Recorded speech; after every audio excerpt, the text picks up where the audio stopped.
Ladies and gentleman, June 3ನೇ ತಾರೀಕು ಲೋಕಭವನದ ಗಾಜಿನ ಮನೆಯಲ್ಲಿ ಡಿ.ಕೆ. ಶಿವಕುಮಾರ್ ರಾಜ್ಯದ 25ನೇ ಮುಖ್ಯಮಂತ್ರಿಯಾಗಿ ಅಧಿಕಾರ ವಹಿಸಿಕೊಂಡಾಗ ಇಡೀ ರಾಜ್ಯ ಕುತೂಹಲದಿಂದ ಕಾಯ್ತಿತ್ತು.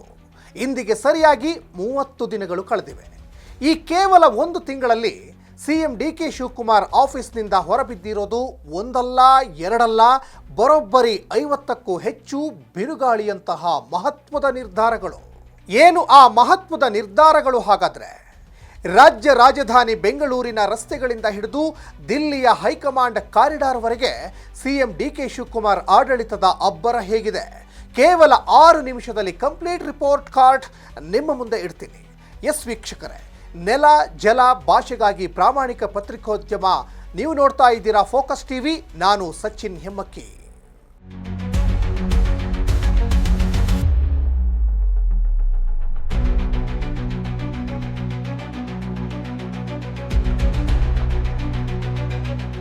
ಎಸ್ ವೀಕ್ಷಕರೇ, ಡಿ.ಕೆ. ಶಿವಕುಮಾರ್ ಮುಖ್ಯಮಂತ್ರಿಯಾಗಿ ಮೊದಲು ತೆಗೆದುಕೊಂಡ ನಿರ್ಧಾರಗಳು ವಿದ್ಯಾರ್ಥಿಗಳು ಮತ್ತು ಯುವಶಕ್ತಿಗೆ ಬಂಪರ್ ಗಿಫ್ಟನ್ನೇ ಕೊಟ್ಟಿದ್ದಾರೆ. ಮೊದಲನೇದಾಗಿ ಸಿಎಂ ಡಿ.ಕೆ. ಶಿವಕುಮಾರ್ ಫೋಕಸ್ ಮಾಡಿದ್ದು ರಾಜ್ಯದ ಯುವಶಕ್ತಿ ಮೇಲೆ. ಮೊದಲ ತಿಂಗಳಲ್ಲೇ ಯುವಕರಿಗೆ ಸಿಕ್ಕ ಭರ್ಜರಿ ಕೊಡುಗೆಗಳು ಇಲ್ಲಿವೆ ನೋಡಿ. ವಿದ್ಯಾರ್ಥಿಗಳನ್ನೇ ದೃಷ್ಟಿಯಾಗಿಟ್ಕೊಂಡು ಉಚಿತ ಬಸ್ ಪಾಸ್, ರಾಜ್ಯದ ಎಲ್ಲ ಶಾಲಾ ಕಾಲೇಜು ವಿದ್ಯಾರ್ಥಿಗಳಿಗೆ ಉಚಿತ ಬಸ್ ಪಾಸ್ ಘೋಷಣೆ ಮಾಡಿದರು. 72,000 ಸರ್ಕಾರಿ ಹುದ್ದೆಗಳು, ಖಾಲಿ ಇರುವ ಹುದ್ದೆಗಳ ಭರ್ತಿಗೆ ಕೇವಲ 6 ತಿಂಗಳ ಖಡಕ್ ಡೆಡ್ಲೈನನ್ನು ಡಿ.ಕೆ.ಶಿ ಕೊಟ್ಟಿದ್ದಾರೆ. ಇನ್ನು ಖಾಸಗಿ ಉದ್ಯೋಗ ವಿನಿಮಯ ಕೇಂದ್ರ, ಪ್ರೈವೇಟ್ ಸೆಕ್ಟರ್ನಲ್ಲೂ ಕೆಲಸ ಕೊಡಿಸಲಿಕ್ಕೆ ಹೊಸ ಎಕ್ಸ್ಚೇಂಜ್ ಸ್ಥಾಪನೆಗೆ ಡಿ.ಕೆ.ಶಿ ಈಗ ಕನಸು ಕಂಡಿದ್ದಾರೆ. ಭಾರತ್ ಜೋಡೋ ಯುವಕರ ಸಂಘ, ಪ್ರತಿ ಪಂಚಾಯಿತಿ ವಾರ್ಡ್ಗಳಲ್ಲಿ ಸಂಘ ಸ್ಥಾಪನೆ ಮಾಡಿ ಆ ಸಂಘಕ್ಕೆ ತಲಾ 10 ಲಕ್ಷ ರೂಪಾಯಿ ಅನುದಾನ ಕೊಡಲಿಕ್ಕೆ ಡಿ.ಕೆ.ಶಿ ಮುಂದಾಗಿದ್ದಾರೆ. ಇನ್ನು ಕಾಲೇಜು ಎಲೆಕ್ಷನ್ ರೀಸ್ಟಾರ್ಟ್, ಯುವ ನಾಯಕತ್ವಕ್ಕೆ ಪ್ರಸಕ್ತ ವರ್ಷದಿಂದಲೇ ಕಾಲೇಜು ಚುನಾವಣೆ ಆರಂಭಿಸಲಿಕ್ಕೆ ಡಿ.ಕೆ.ಶಿ ಚಿಂತನೆಯನ್ನು ನಡೆಸ್ತಾ ಇದ್ದಾರೆ. ದೆಹಲಿಯಲ್ಲಿ ಕರ್ನಾಟಕ ಭವನ, UPSC ಓದುವ ರಾಜ್ಯದ ವಿದ್ಯಾರ್ಥಿಗಳಿಗಾಗಿ ದೆಹಲಿಯಲ್ಲಿ ಹೊಸ ಭವನ ನಿರ್ಮಾಣಕ್ಕೂ ಡಿ.ಕೆ.ಶಿ ಮುಂದಾಗಿದ್ದಾರೆ.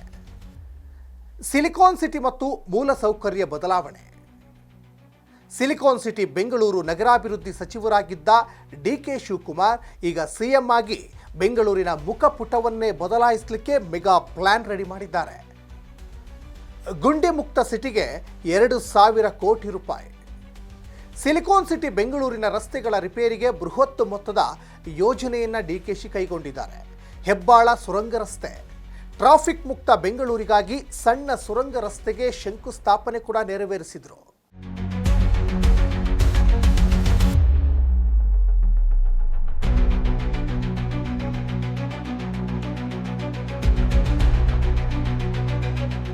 $15 ಲಕ್ಷ ಸಸಿಗಳು ಗಿನ್ನಿಸ್ ರೆಕಾರ್ಡ್ ಆಯಿತು. BDA ವತಿಯಿಂದ ಒಂದೇ ಬಾರಿಗೆ ಬೃಹತ್ ಸಸಿ ನೆಡುವ ಕಾರ್ಯಕ್ರಮ ಯಶಸ್ವಿಯಾಯಿತು. ಇನ್ನು ಬಿ ಖಾತೆಯಿಂದ ಎ ಖಾತಾ ಕ್ರಾಂತಿ, ಬೆಂಗಳೂರಿಗರ ದಶಕಗಳ ಬೇಡಿಕೆಗೆ ಕೊನೆಗೂ ಹಸಿರು ನಿಶಾನೆ ಸಿಕ್ಕಿದೆ. OC ವಿನಾಯಿತಿ, 2,500 ಅಡಿವರೆಗಿನ ವಸತಿ ಕಟ್ಟಡಗಳ ಶಾಶ್ವತ ಕರೆಂಟ್ ಕಲೆಕ್ಷನ್ಗೆ ಇದ್ದ OC ನಿಯಮ ಸಡಿಲಿಕೆಯಾಗಿದೆ. ತಾಲೂಕುಗಳಲ್ಲಿ ರಿಂಗ್ ರಸ್ತೆ, ಬೆಂಗಳೂರು ಮಾತ್ರವಲ್ಲ ರಾಜ್ಯದ ಎಲ್ಲ ತಾಲೂಕುಗಳಲ್ಲೂ ಟ್ರಾಫಿಕ್ ನಿಯಂತ್ರಣಕ್ಕೆ ರಿಂಗ್ ರಸ್ತೆ ಗ್ರಿಡ್ ಗುರುತಿಸಲಿಕ್ಕೆ ಆದೇಶವನ್ನು ಡಿ.ಕೆ.ಶಿ ಹೊರಡಿಸಿದ್ದಾರೆ. ಖಡಕ್ ಆಡಳಿತ ಮತ್ತು ಭ್ರಷ್ಟಾಚಾರಕ್ಕೆ ಬ್ರೇಕ್, ಅಧಿಕಾರ ಸಿಕ್ಕ ತಕ್ಷಣ ಸಿಎಂ ಆಡಳಿತ ಯಂತ್ರಕ್ಕೆ ಚುರುಕು ಮೂಡಿಸಿದ್ದಾರೆ. ಅಧಿಕಾರಿಗಳ ಲೇಟ್ ಲತೀಫ್ ಆಟಕ್ಕೂ ಈಗ ಬ್ರೇಕ್ ಹಾಕಿದ್ದಾರೆ. ಪ್ರಜಾಸೇವೆ ಸಚಿವಾಲಯ, ಸಾರ್ವಜನಿಕರ ಕುಂದುಕೊರತೆ ಆಲಿಸಲಿಕ್ಕೆ ದೇಶದಲ್ಲೇ ಮೊದಲ ಬಾರಿಗೆ ಪ್ರತ್ಯೇಕ ಸಚಿವಾಲಯ ಸ್ಥಾಪನೆಯಾಗಿದೆ. ಬೆಳಗ್ಗೆ 10 ಗಂಟೆಗೆ GPS ಹಾಜರಾತಿ, ಎಲ್ಲ ಸರ್ಕಾರಿ ಕಚೇರಿಗಳಲ್ಲಿ ಸಿಬ್ಬಂದಿಗೆ GPS ಅಟೆಂಡೆನ್ಸ್ ಕಡ್ಡಾಯ. ಭ್ರಷ್ಟಾಚಾರದ ವಿರುದ್ಧ ಹೆಲ್ಪ್ಲೈನ್, ಲಂಚ ಕೇಳುವವರ ವಿರುದ್ಧ ದೂರು ನೀಡಲಿಕ್ಕೆ ಪ್ರತ್ಯೇಕ ಫೋನ್ ನಂಬರ್ ಬಿಡುಗಡೆಗೆ ಈಗ ಮುಂದಾಗಿದ್ದಾರೆ. ಒತ್ತಡಕ್ಕೆ ಮಣಿಬೇಡಿ, ರಾಜಕಾರಣಿಗಳ ಒತ್ತಡಕ್ಕೆ ಮಣಿಯದೆ ಕಾನೂನು ಚೌಕಟ್ಟಿನಲ್ಲಿ ಕೆಲಸ ಮಾಡಲಿಕ್ಕೆ ಅಧಿಕಾರಿಗಳಿಗೆ ಈಗ ಫುಲ್ ಫ್ರೀಡಮ್ ಅನ್ನು ಡಿ.ಕೆ.ಶಿ ಕೊಟ್ಟಿದ್ದಾರೆ.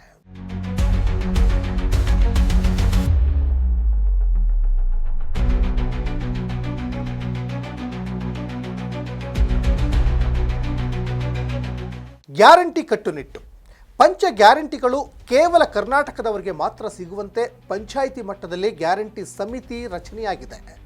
Wall of gratitude. ಸರ್ಕಾರಿ ಯೋಜನೆಗಳಿಗೆ ಭೂಮಿ ಕೊಡುವ ರೈತರಿಗೆ ಗೌರವ ಸಲ್ಲಿಸಲಿಕ್ಕೆ ಹೊಸ ಯೋಜನೆಗೆ ಮುಂದಾಗಿದ್ದಾರೆ. ಇನ್ನು ರೌಡಿಸಂ ಅಂತ್ಯ ಮತ್ತು ಡ್ರಗ್ಸ್ ಮುಕ್ತ ಕರ್ನಾಟಕದ ಒಂದು ಕನಸನ್ನು ಡಿಕೆಶಿ ಕಂಡಿದ್ದಾರೆ. ಇನ್ನು ರಾಜ್ಯದಲ್ಲಿ ರೌಡಿಸಂ ಮತ್ತು ಡ್ರಗ್ಸ್ ಮಾಫಿಯಾ ನಡೆಸುವವರ ಕತೆ ಮುಗಿತು ಅಂತಲೇ ಅಂದ್ಕೊಳ್ಳಿ.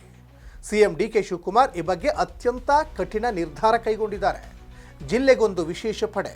ರೌಡಿಗಳ ನಿಗ್ರಹಕ್ಕೆ ರಾಜ್ಯದ ಪ್ರತಿಯೊಂದು ಜಿಲ್ಲೆಯಲ್ಲೂ ವಿಶೇಷ ಪೊಲೀಸ್ ಪಡೆ ರಚನೆಯಾಗಿದೆ.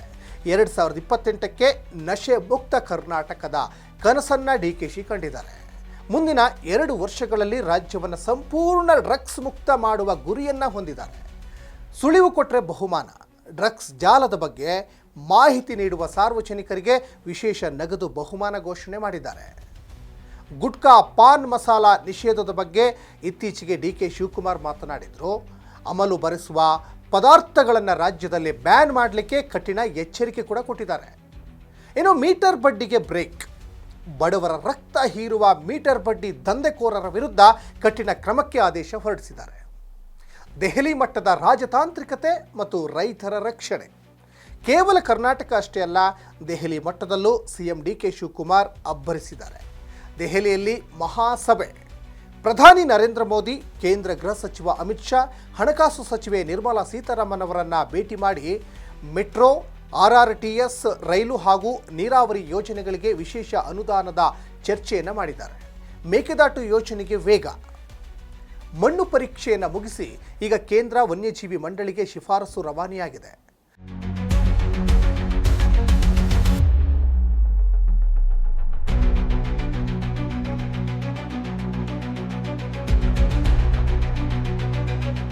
ತುಂಗಭದ್ರಾ ಹೂಳು ಮುಕ್ತಿ.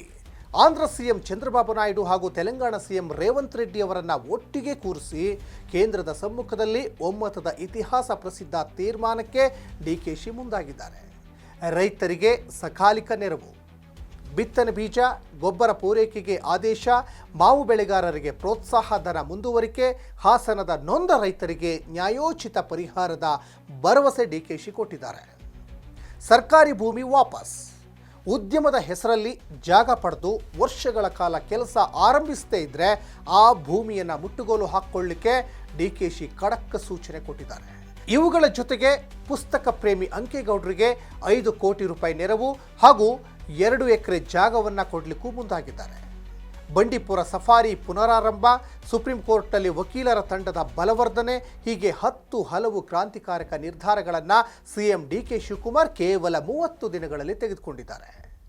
ಹಾಗಾದರೆ ನಿಮ್ಮ ಪ್ರಕಾರ ಡಿಕೆ ಶಿವಕುಮಾರ್ ಅವರ ಈ 30 ದಿನಗಳ ಆಡಳಿತ ಹೇಗಿದೆ? ಕೆಳಗಡೆ ಕಾಮೆಂಟ್ ಮಾಡಿ ತಿಳಿಸಿ. ವಿಡಿಯೋ ಇಷ್ಟ ಆದರೆ ಲೈಕ್ ಮಾಡಿ, ಶೇರ್ ಮಾಡಿ, ನಮ್ಮ ಚಾನಲ್ಗೆ ಸಬ್ಸ್ಕ್ರೈಬ್ ಮಾಡಿ. ಎಸ್ ವೀಕ್ಷಕರೇ, ನೆಲ ಜಲ ಭಾಷೆಗಾಗಿ ಪ್ರಾಮಾಣಿಕ ಪತ್ರಿಕೋದ್ಯಮ ನೋಡ್ತಾ ಇರಿ ಫೋಕಸ್ ಟಿವಿ.